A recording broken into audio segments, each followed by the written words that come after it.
kan ngây azol tu za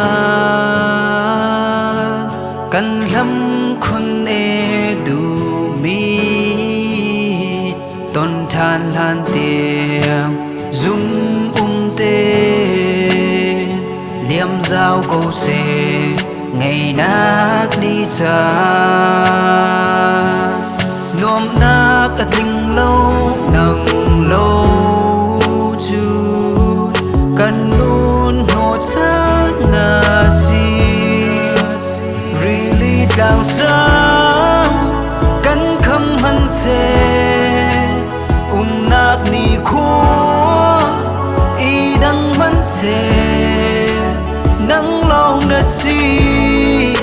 cả du đốt bịt mi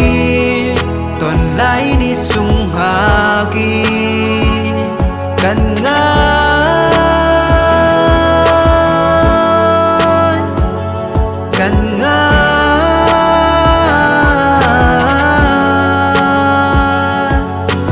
gây azul tu za kan lam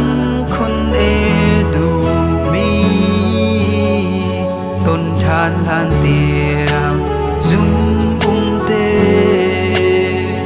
liam giao câu se ngày nát ni cha nom na cả tình lâu nâng lâu kan luôn hốt sát na si really đang sáng kan khăm man se nát ni khô y đang man se nắng lòng na si cả du đốt bịt mi tồn lại để sung hà kỳ kan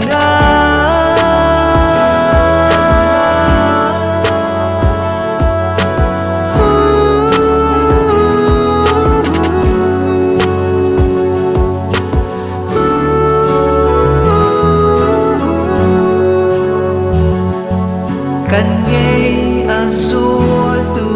za kan lam khun e tu mi ton than han tiang zum te liam giao câu se ngày nát